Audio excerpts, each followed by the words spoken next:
Good morning. This morning is the regular Sunday morning family service, and today we are also observing the memorial service of the late Reverend Gyodo Kono, the minister who founded the Midwest Buddhist Temple. Remembering Reverend Kono reminds me of the Japanese phrase, in-nen. In-nen roughly translates as causes and conditions. Causes and conditions. It is a reminder of the interdependence and interconnectedness of everything around us.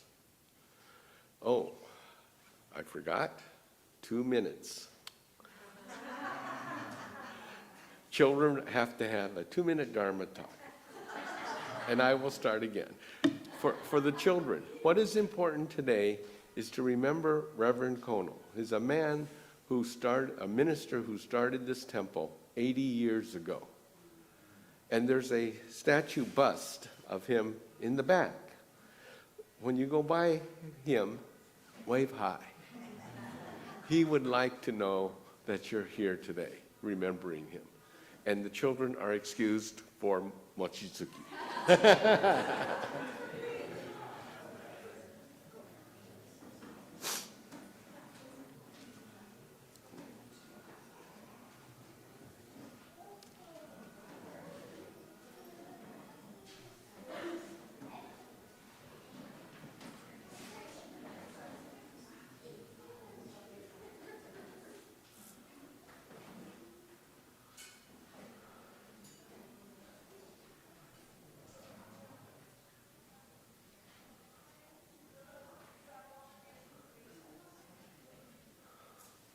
All the energy's gone. Yes, the children are having their mochitsuki. This is the rice pounding, traditional Japanese tradition at New Year's. It could be any time, but especially at New Year's. We had it yesterday for the general people, but it is kind of dangerous for children, so they have their own. And they're having it this morning. So maybe you could sneak a bite afterwards, but they're only doing 25 pounds, so there may not be anything left for us. Yes, this morning is the regular Sunday morning service and the memorial service for Reverend Kono, the minister who started the Midwest Buddhist Temple 80 years ago. And remembering Reverend Kono does remind me of the Japanese term in-nen, which roughly translates as causes and conditions. It's a reminder that everything is interconnected and interdependent, and everything around us affects us, and we affect those things around us. We are dependent on the causes and conditions around us. We affect things around us, and the things around us affect us. So no one is an island.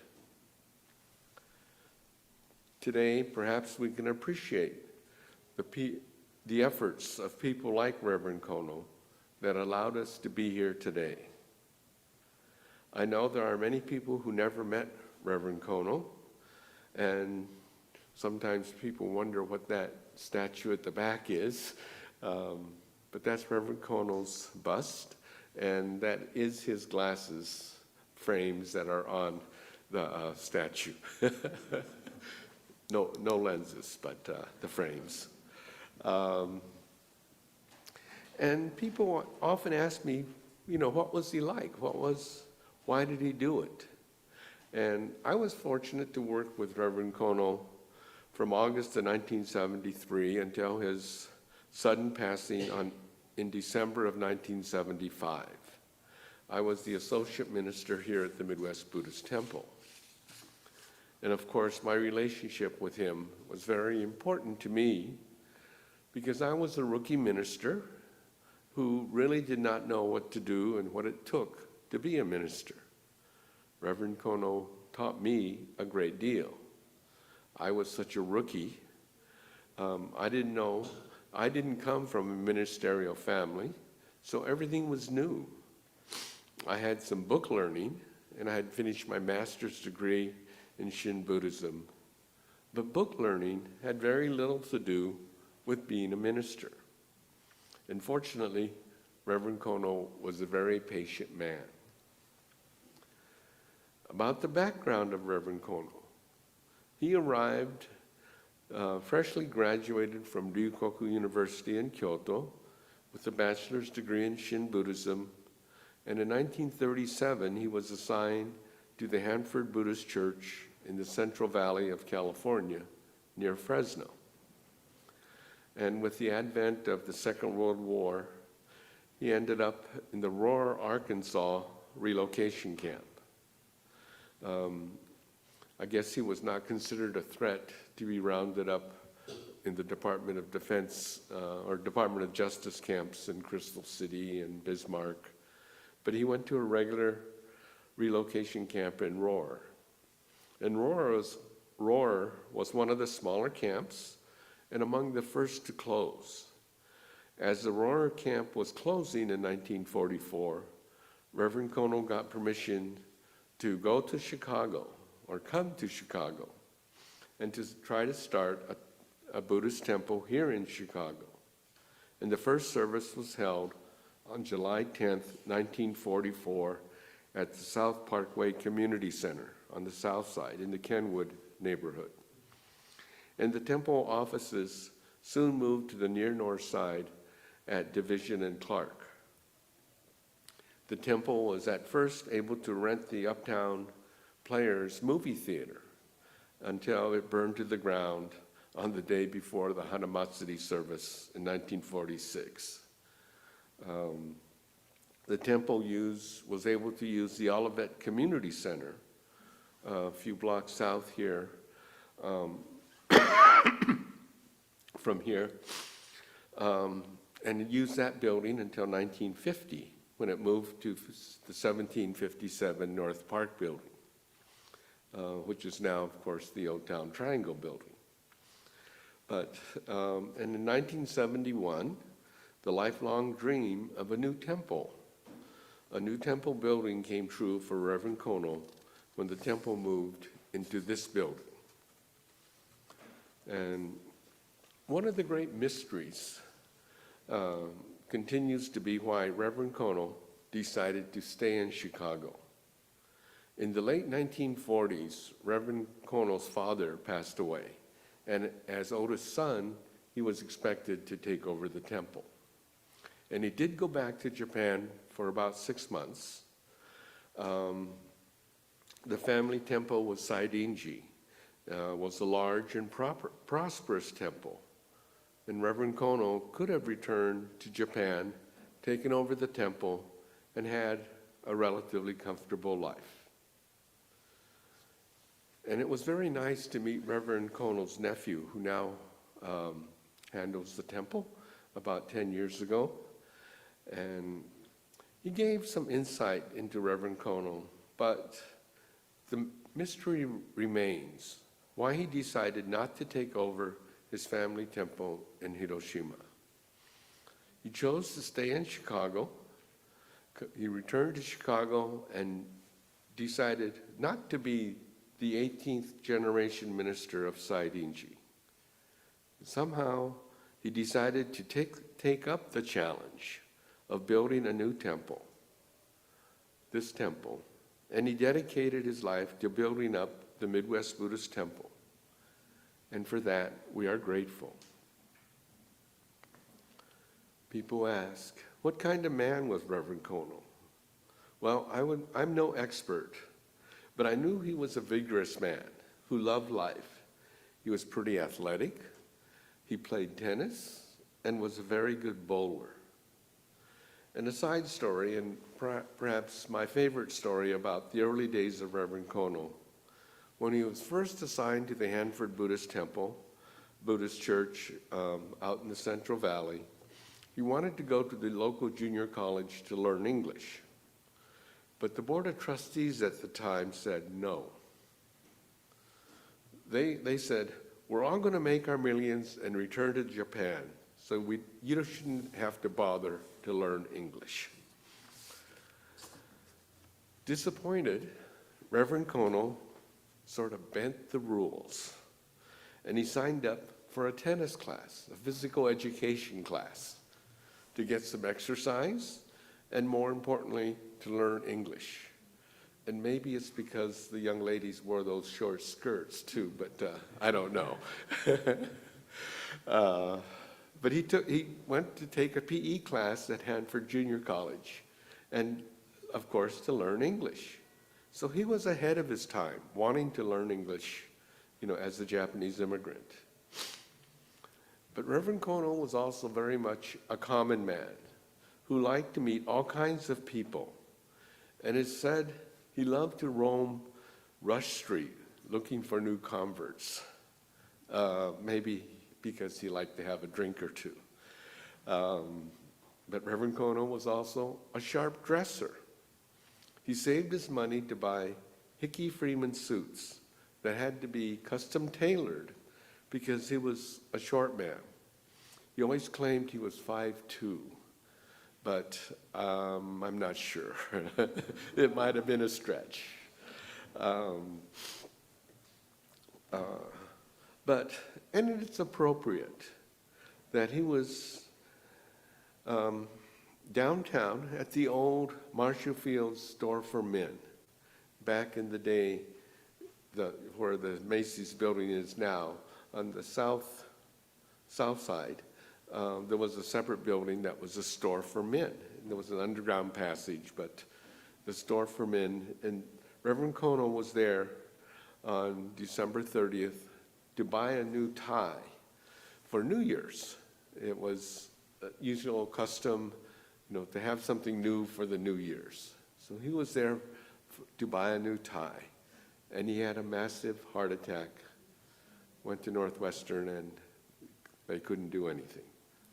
He passed away, at the relative young age of 64. Reverend Kono was also known to help young ministers, new ministers that came from Japan. He would borrow money from some of his friends here in Chicago, so he had enough money to take the new ministers out for drinks after the meetings in California. Back then, most of the meetings were in San Francisco at the headquarters, and Reverend Kono was familiar with all the local places to make new ministers from Japan feel more at home. That was part of the nurturing way of Reverend Kono. Reverend Kono was known to be a dynamic speaker in Japanese. There were few ministers who could match his skill at delivering a Dharma Talk, a sermon,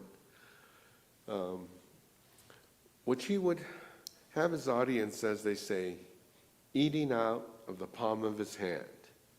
He was such a speaker who used his voice and his body to whisper softly or to shout loudly. His ability to convey emotion was well known, and he was in demand, much demand, to speak all over the West Coast. I know on the 75th anniversary of the Buddhist Church of America, he spoke at the anniversary, and then he spent 2 more weeks out there speaking at various temples. So I knew he was in demand. And I was left alone. Okay, I'm a rookie, what am I doing here alone? But that was good. But Reverend Kono left his imprint here at the temple. Many things that we have today and do today are directly from the legacy of Reverend Kono. In particular, I can remember one of the strongest impressions when I assisted the first service here at the temple was a good number of people at the regular Sunday adult service, and that everyone chanted the sutra together. Back in those days, usually there was only there were 3 services. There was the Dharma school service, an English adult service, followed by the Japanese language service. So the minister would have to do 3 Dharma Talk sermons each week, which was really a burden.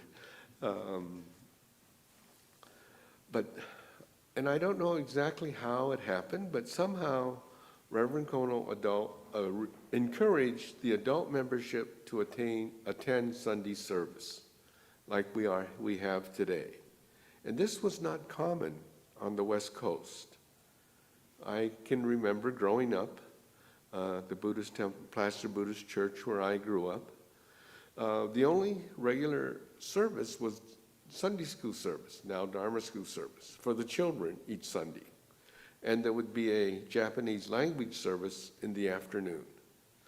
The adult, what we call English adult service, was held only maybe for holidays, but rarely, maybe 4 or 5 times a year. But here in Chicago, the English adult service was the main service. And everyone chanted. And we always chanted Junirai, the chant we did this morning.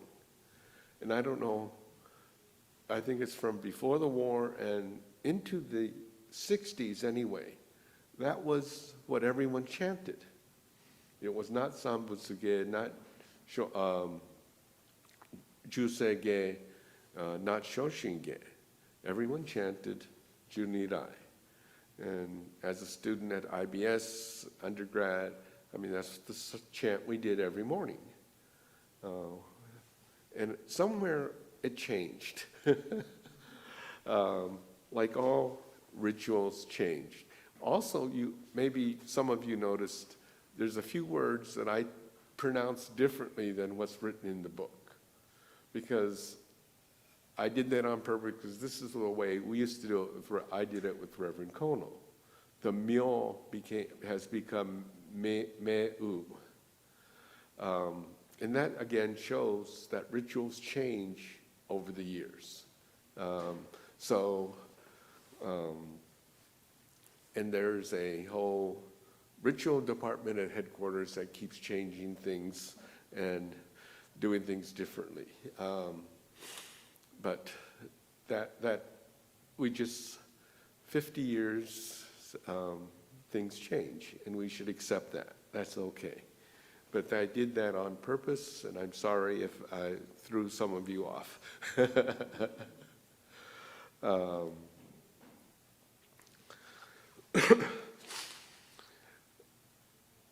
But in particular,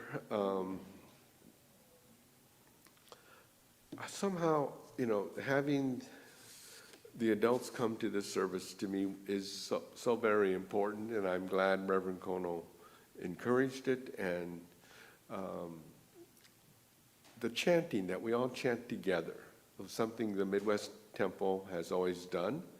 Growing up, I remember only the minister chanted. And it was a very boring time for those of us attending service. But again, Reverend Kono, in a way, was ahead of his time.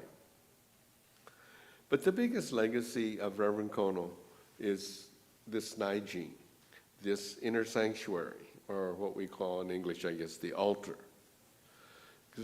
When the temple was built, they moved what was at the old building into this building. And it's interesting, the fundraising for the temple, this building was built with $400,000 in 1969, 70. And they raised that money from the membership. Back in the day, the churches could not get loans, bank loans.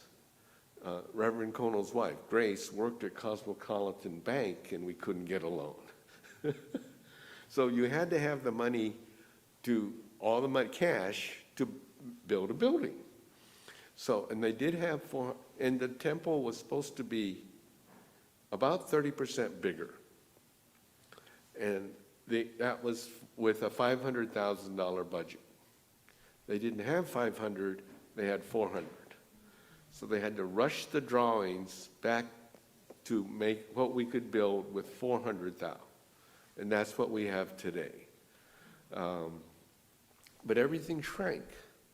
And what this platform is traditionally too high for this size room. I think they made the room smaller, but they didn't lower this part. The drawings missed a section, because it probably should be about 6 or 8 inches lower. But anyway, once the building was being built, and people saw, what was coming, they donated more money. And they had extra money at the end, when the building was finished, to buy a new altar.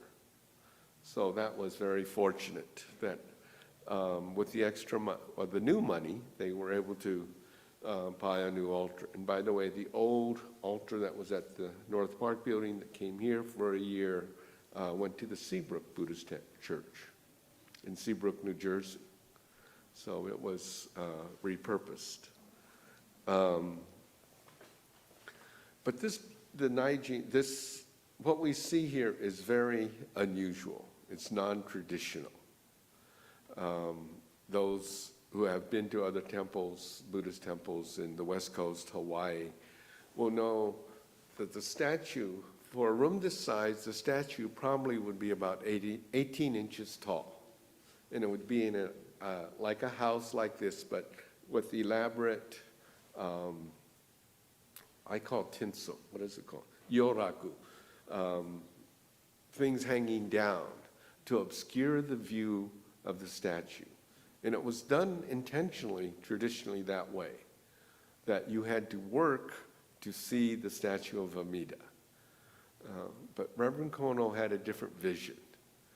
And I think, personally, I love it very much. You come up the stairs, turn the corner, and you see the statue. It has a different feel to it, which I like very much. But this is very non-traditional. In fact, when Reverend Kono went to Japan to purchase the Butsudan, the statue and what's up here, none of the traditional Jodo Shinshu statue makers would do it. This statue was actually built by a statue shop, Butsudan shop, that is traditionally for Shingon Buddhism, a different sect of Buddhism. And the maker there at the shop didn't know how to put the spokes in. There's 48 spokes, around the statue, representing the 48 vows of Amida. And the statue maker had never done that before. So he had to ask his friends at the Jodo Shinshu shops how to do it. So it's a unique statue. It's very large for this room. And it is something that we take for granted, that we need to appreciate the simplicity of the Naijin here too. And the house that the statue is standing in a traditional Jodo Shinshu temple, it would only be half a house. It would be flat against the back wall. And traditionally too, it would be separated, and the ministers would come in from the side, from the back, and come into the Naijin, not up the sides here. I don't know if the original design had the ministers coming from the back. I think it did, but in the shrinkage, they lost that. But having a full house, if you see this building, it is a full house and not the half against the wall. Again, something very unique that we take for granted. And the idea is the altar, the Butsudan, the statue, And the adornments are supposed to represent the Pure Land, the Buddha's home. Each Buddha is supposed to have a home. We call it a land, a Pure Land. And so this is Amita's home, symbolically anyway. So he has a full house and a roof that we all can appreciate.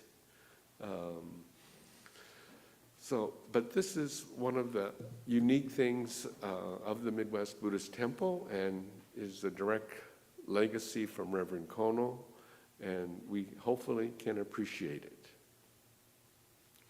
The other legacy of Reverend Kono is the Reverend Kono Memorial Scholarship Fund. After the sudden death of Reverend Kono, many of the members, led by the late Nobu Yamakoshi, started a scholarship fund in memory of Reverend Kono. Originally, the Kono Fund was for ministerial education, but it has since expanded to help ministers' assistant training, general Buddhist education, and special projects, publishing books and other projects. And this fund continues today. Roger is the treasurer of the fund. But the Reverend Kono Fund has helped many ministers in their studies, and certainly helps ministers' assistants with their education. So we are thankful again for Reverend Kono's legacy. And that is the acknowledgement of the Inen, the causes and conditions. The causes and conditions from the past that bring us here to where we are today. We are part, and we are in turn part of the causes and conditions which will affect the future. So we have the responsibility of how we shape the future by what we do today. And this is the interconnected, interrelationships that all of us have that affect each other. And we are reminded for the legacies of people like Reverend Kono and many others who have built the Midwest Buddhist Temple to be where it is today, and we are thankful. Namo Amitabha, with gratitude and kindness beyond words.